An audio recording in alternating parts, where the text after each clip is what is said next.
اعوذ باللہ من الشیطان الرجیم بسم اللہ الرحمن الرحیم اللہم صلی علی محمد و آل محمد وعجل فرجہم السلام علیکم توفتن یا علی علیہ السلام مدد۔ یہ ایک بھائی کے سوالوں کے جواب ہیں، کچھ انہیں میں ویڈیو پر بھی دے چکا ہوں کمنٹس کی صورت میں، لیکن شاید انہیں سمجھ نہیں آئی اور بہت سے دوست جو ہیں وہ بھی سوال کر رہے ہیں، تو سوچا کیوں نہ ایک ویڈیو بنا دی جائے ان کے سوال لے کر اور جواب کو دوبارہ دہرا دیا جائے۔ بھائی صاحب نے سوال کیا تھا فیضان طاہر نے کہ سید زادے امتیوں میں نہیں آتے۔ اب میں نے انہیں یہ بتایا تھا کہ سید زادے امتیوں میں آتے ہیں، مگر ایسے نہیں جیسے کہ ایک غیر سید آتا ہے، کیونکہ سید زادے اولاد رسول ہیں، رسول پاک صلی اللہ علیہ وآلہ وسلم کا خون ہے، اور یہ ایک عام شخص کے ایسا شخص جس کے باپ دادا جو ہیں وہ بت پرست رہے ہوں یا غیر نبی ہوں، جو بھی ہو ان سے الگ ہے، ان سے بہت ڈیفرنٹ ہے، اس میں بہت فرق ہے۔ سید امتی نہیں ہے، سید سردار ہے۔ امتی کا مطلب ہوتا ہے وہ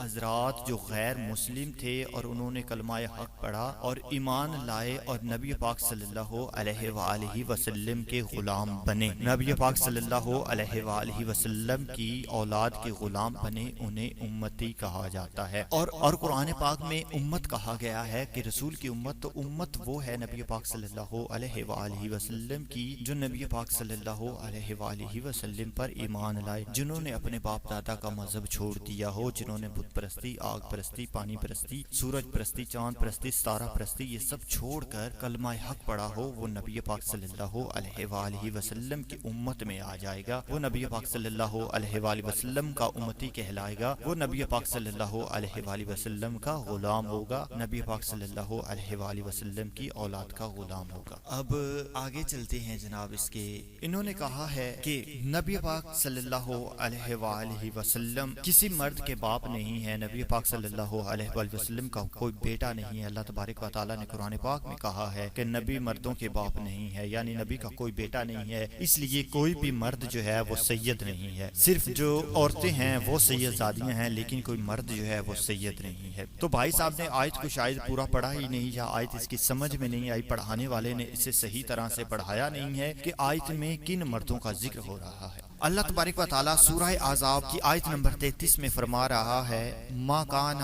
محمد ابا احد من رجالکم ولکن رسول اللہ خاتم النبیین وکان اللہ بکل شیء علیما۔ اللہ تبارک و تعالیٰ آیت میں فرما رہا ہے، لوگوں محمد تم مردوں میں سے کسی کے باپ نہیں ہیں، لیکن آپ اللہ کے رسول ہیں اور تمام نبیوں کے خاتم کرنے والے، اور اللہ ہر چیز کا بخوبی جاننے والا ہے۔ اب واقعہ یہ ہے کہ حضرت حارث کے ایک بیٹے تھے، ان کا نام زہد تھا، زہد بن حارث۔ نبی پاک صلی اللہ علیہ وآلہ وسلم نے اپنا منہ بولا بیٹا بنایا ہوا تھا۔ یہ حارث سید نہیں تھا، امتی تھا، امت میں سے تھا، مسلمان ہوا تھا، ایمان لایا تھا، نبی پاک صلی اللہ علیہ وآلہ وسلم کی اولاد یا نبی پاک صلی اللہ علیہ وآلہ وسلم کا خون نہیں تھا، حضرت عبداللہ کا بیٹا نہیں تھا، حضرت عبد المطلب کا بیٹا نہیں تھا، حضرت ابو طالب کا بیٹا نہیں تھا۔ تو نبی پاک نے اسے اپنا زہد بن حارث کو اپنا منہ بولا بیٹا بنایا ہوا تھا، تو لوگ اسے نبی پاک صلی اللہ علیہ وآلہ وسلم کا بیٹا کہنے لگے کہ یہ نبی کا حقیقی بیٹا، یہ نبی کا حقیقی بیٹا ہے۔ اللہ تبارک و تعالیٰ نے یہ آیت مبارکہ نازل کی اور بتایا کہ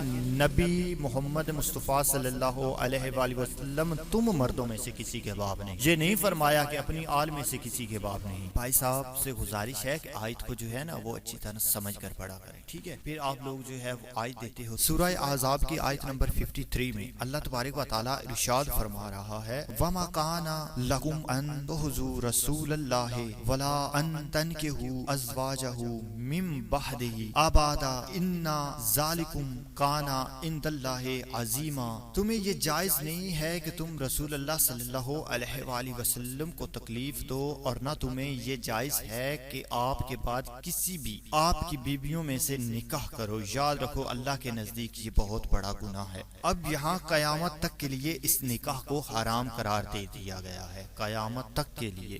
آیت میں لفظ آبادہ ہے جس کا مطلب ہے قیامت تک، محشر تک کے لیے جو ہے وہ حرام قرار دے دیا کہ آپ نکاح نہیں کر سکتے۔ کیا مسئلہ ہے لوگوں کو؟ یہ قیامت تک کس چیز کو حرام کیا جا رہا ہے لوگوں پر؟ کبھی غور کیا ہے اس میں؟ نبی پاک صلی اللہ علیہ وآلہ وسلم کے ازواج تو نبی پاک صلی اللہ علیہ وآلہ وسلم کے بعد کچھ عرصہ دراز زندہ رہی اور اس کے بعد دنیا فانی سے گزر گئی، پھر یہ نکاح کس سے حرام ہے؟ نبی کی ازواج کو اللہ تبارک و تعالیٰ نے تمہاری مائیں کہہ کر نکاح حرام کیا ہے، تو کون سا نکاح حرام کیا ہے؟ یا تو آیت کا مفہوم مجھے بتا دیں کہ لفظ آبادا اس میں کیوں آیا ہے؟ معاذ اللہ کہ آپ لوگ یہ کہنا چاہتے ہو کہ اللہ تبارک و تعالیٰ علم نہیں رکھتا تھا کہ مرنے کے بعد مردوں کو اٹھا کر ان سے نکاح کیے جاتے ہیں، یا آپ یہ کہنا چاہتے ہو کہ مسلمان جو ہے وہ میت کو قبر سے نکال کر اس سے بھی نکاح کرتے تھے، اس لیے یہ آیا کہ قیامت تک کے لیے میت سے نکاح حرام ہے؟ میرے محترم، میرے عزیز، بیٹی جو ہوتی ہے وہ ماں کا جز ہوتی ہے، ماں کے جسم کا، ماں کے وجود کا حصہ ہوتی ہے۔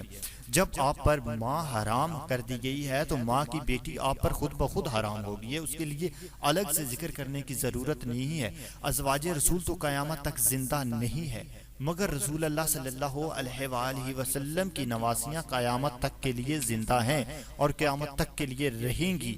یہ ان سے آپ لوگوں کے نکاح جو ہیں وہ حرام ہے۔ رسول پاک صلی اللہ علیہ وآلہ وسلم کی زندگی میں بھی اور رسول پاک صلی اللہ علیہ وآلہ وسلم کی زندگی کے بعد بھی آپ سے یہ نکاح حرام ہے۔ اس کے بعد جناب بھائی صاحب کہتے ہیں کہ نبی پاک صلی اللہ علیہ وآلہ وسلم کا کوئی بیٹا نہیں ہے، تو اس طرف بھی آ جاتے ہیں جناب کہ نبی پاک صلی اللہ علیہ وآلہ وسلم کا بیٹا ہے یا بیٹا نہیں ہے۔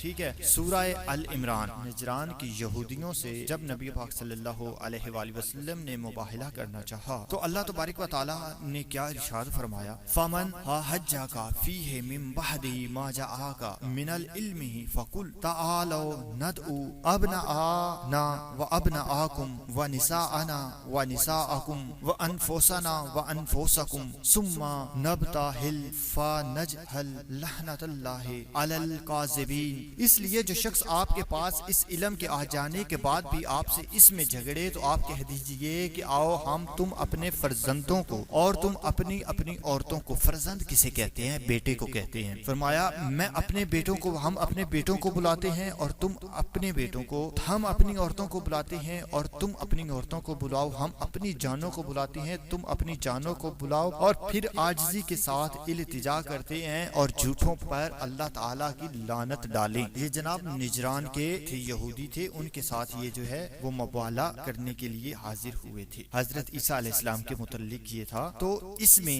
اب جو دعوت دی گئی، جو لوگ گئے تھے نبی پاک صلی اللہ علیہ وآلہ وسلم کے ساتھ، ان میں جناب حضرت علی مرتضیٰ، حضرت فاطمہ الزہرا اور بیٹوں کی طرف سے حضرت امام حسن علیہ السلام اور امام حسین علیہ السلام گئے تھے، عورتوں کی طرف سے حضرت فاطمہ الزہرا علیہ السلام گئی اور جانوں کی طرف سے حضرت علی مرتضیٰ علیہ السلام گئے تھے۔ یہاں پر نبی پاک صلی اللہ علیہ وآلہ وسلم کی جان جو تھی وہ تھی حضرت علی علیہ السلام، اور جو دائرہ اسلام کی طرف سے، دین خدا کی طرف سے عورتوں کی طرف سے گئی تھی وہ جناب فاطمہ الزہرا سلام اللہ علیہا تھی، اور جو نبی پاک صلی اللہ علیہ وآلہ وسلم کے بیٹے تھے، بیٹوں کی طرف سے گئے تھے جنہیں خدا نے نبی کے بیٹے کہا ہے، وہ جناب امام حسن علیہ السلام اور امام حسین علیہ السلام ہیں، جن کا آپ انکار کر رہے ہو کہ نبی کسی مرد کے باپ نہیں ہے۔ یا پھر یار آپ لوگ کیا سمجھتے ہیں قرآن پر ایمان نہیں رکھتے؟ یا تو آپ یہ ثابت کرتے ہیں کہ یہ آیات جو میں نے مطالعہ کیا ہے، جن آیات کا، یہ آیات جو ہیں یہ منسوخ ہو گئی تھی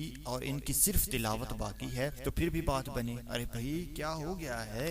نبی پاک صلی اللہ علیہ وآلہ وسلم کی اولاد کا ہی انکار کر دیا۔ اللہ تبارک و تعالیٰ نے سادات کو آپ پر جو ہے وہ فوقیت دی ہے، آپ کو سردار بنایا ہے، آپ کا پیشوا بنایا ہے، آپ کے ذمہ آپ پر یہ واجب کیا ہے کہ آپ سادات کی اطاعت کریں، اس کے حکم کی تعمیل کریں، اس کے نقش قدم پر چلیں، اس کی سیرت پر عمل کریں اگر وہ باسیرت ہے، لیکن اگر وہ بد کردار ہے تو اس کی نسبت کا انکار کرنے کا حکم نہیں ہے آپ کو۔ سورہ الشورى میں اللہ پاک نے پھر فرما دیا ہے، اس سے بھی ایک آیت لیتے چلیں جناب، کہ وہاں اللہ تبارک و تعالیٰ نبی پاک صلی اللہ علیہ وآلہ وسلم کی اولاد کے متعلق کیا حکم جو ہے وہ فرما رہا ہے۔ آیت نمبر 23 کا حصہ، سورہ شورى کی آیت نمبر 23 کا حصہ ایک پڑھ رہا ہوں چھوٹا سا۔ قُلْ لَا أَسْأَلُكُمْ عَلَيْهِ أَجْرًا إِلَّا مَوَدَّةَ فِي الْقُرْبَى۔ میں اللہ تبارک و تعالیٰ فرما رہا ہے کہ اے نبی ان سے کہہ دو کہ میں اجر رسالت کا صلہ تم سے کچھ نہیں چاہتا سوائے اس سے کہ میری اولاد اولاد سے میری آل سے مودت کرو۔ ارے بھائی صاحب آپ کہاں ہیں؟ کیا ہو گیا ہے آپ کو؟ پتہ نہیں کیا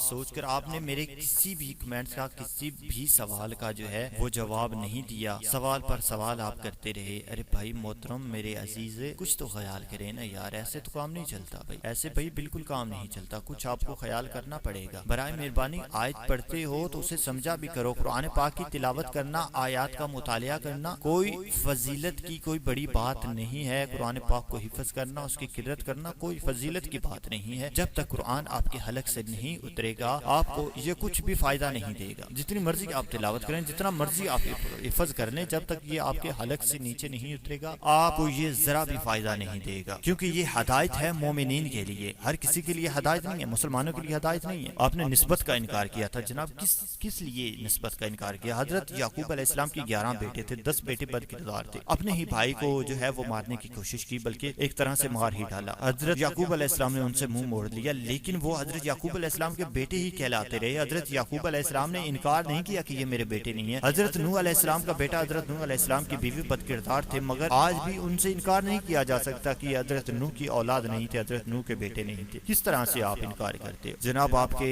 صحابی حضرت ابو بکر اور حضرت عمر کے والد جو تھے وہ بت پرست یہودی تھے، بتوں کی پوجا کرنے والے تھے، شراب خور تھے۔ ان کے باپ کے نام آج بھی آپ لیتے ہو کہ یہ فلاں کا بیٹا، یہ فلاں کا بیٹا۔ نسبت کا انکار تو نہیں آپ کر، کیوں نہیں کرتے؟ نسبت کا انکار کرو، نسبت کا انکار میرے محترم، ایسے تو کام نہیں نہ چلتا میرے محترم بھائی۔ جس طرح اللہ تعالیٰ نے پوری کائنات پر نبی پاک صلی اللہ علیہ وآلہ وسلم کے اطاعت کو واجب کیا ہے بعد رسول کے، پوری کائنات پر یہ واجب ہے کہ جس طرح وہ نبی پاک صلی اللہ علیہ وآلہ وسلم کی توقیر و تعظیم کرتے تھے ویسے ہی اولاد رسول کی بھی توقیر و تعظیم کریں۔ اگر ایسا نہیں کرتے جناب تو آپ جو ہیں وہ نبی پاک صلی اللہ علیہ وآلہ وسلم کی توہین کر رہے ہیں۔ میں یہ نہیں کہتا کہ کسی بد کردار سید کی جو ہے آپ توقیر و تعظیم کرنے لگ جائیں، نہیں، ہرگز نہیں بھئی۔ اس کا کردار بھی دیکھیں، کردار ظاہری بات ہے بہت معنی رکھتا ہے کردار بھی، لیکن اس کی نسبت کا خیال کریں۔ وہ بد کردار ہے تو یہ نہیں کہ آپ اس کی نسبت کا انکار کر کے اسے گالی گلوچ دینے لگ جائیں یا اس سے قطع تعلق کر لیں۔ اگر اس سے قطع تعلق کرتے تو روزے محشر میں آپ کو سند دیتا ہوں، لکھ کر دیتا ہوں کہ رسول اللہ صلی اللہ علیہ وآلہ وسلم آپ سے بھی قطع تعلق ہو جائیں گے۔ ایمان شاہ یہ سید صاحب ہیں، انہوں نے بھی سوال کیا ہے۔ مجھے حیرت ہوتی ہے کہ ایک سید ہو کر ایسی سوچ رکھتے ہیں، عجیب بات ہے۔ سید صاحب سوال کرتے ہیں سید زادی کو سید لڑکا نہ ملے تو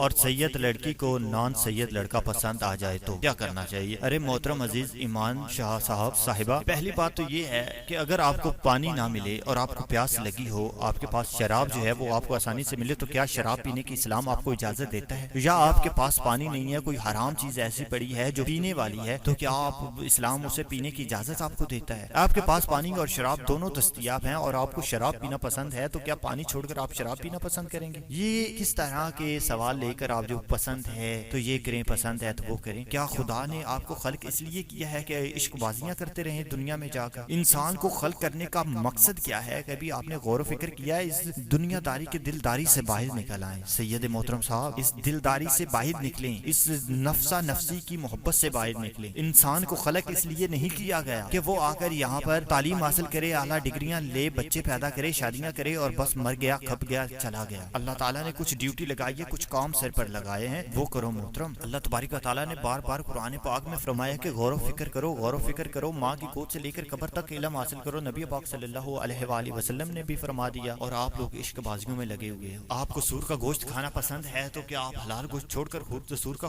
گوشت جو ہے وہ کھانا پسند کریں گے؟ ایک شخص ہے اسے زنا کرنا پسند ہے، نکاح کرنا پسند نہیں ہے، تو وہ کیا ساری زندگی زنا ہی کرتا رہے، نکاح نہیں کرے؟ اس پر زنا کرنا جو ہے وہ حلال ہو جاتا۔ عجیب قسم کے لوگ ہو یار آپ لوگ، عجیب قسم کے لوگ ہو۔ خدا کے لیے غور و فکر کیا کریں۔ سادات کی یہ کام نہیں ہے، سادات جو ہے وہ لوگوں کی اصلاح کرنے کے لیے ہے، انہیں ہدایت دکھانے کے لیے، لیکن آپ لوگ ہی اس طرح کے سوال کر کے یا الٹے سیدھے جو ہیں وہ عمل کر کے لوگوں کو گمراہ کرنا شروع کر دیں گے، انہیں بد مذہب کرنا شروع کر دیں گے، تو پھر کیا ہدایت ایک غیر سید حاصل کرے گا؟ میری ویڈیو سے اگر کسی دوست کا دل دکھا ہو، دل آزاری ہوئی، تو اس کے لیے میں معذرت چاہتا ہوں میرے بھائی۔ یہ شریعت ہے میری جان، یہ شریعت ہے میرے بھائیوں بہنوں، یہاں پر اپنی منمانی نہیں چلتی۔ کچھ خدا کا خوف کر لے، کچھ خوف کر لے خدا کا۔ قرآن پاک پڑھتے ہیں، اس میں غور و فکر کیا کریں کہ قرآن پاک آپ کو کہہ کیا رہا ہے، حکم کیا دے رہا ہے۔ ایسے ہی جو مولوی بتا دیتا ہے، جو لوگوں سے سن لیا اس پر عمل کرنا شروع کر دیتے، یا غور و فکر کرو قرآن، اس سے حفظ کر لینا، اس کی اچھی قرأت کر لینا، حسن طریقے سے اسے پڑھ لینا، اس کی تلاوت کر لینا، یہ کوئی معنی نہیں لگتا یہ کوئی خاص بات نہیں ہے جب تک قرآن آپ کے حلق سے نیچے اتر کر آپ کے دل میں، آپ کے قلوب میں نہ بیٹھ جائے اور آپ کو یہ ہدایت نہ دے۔ یہ قرآن پاک ہدایت ہے، لیکن مومنین اور متقین کے لیے، ہر مسلمان کے لیے یہ ہدایت نہیں ہے۔ اس سے ہدایت حاصل کرنے کی کوشش کرو، اس میں غور و فکر کیا کرو، اسے سمجھنے کی کوشش کرو یار۔ اللہم صلی علی محمد و آل محمد۔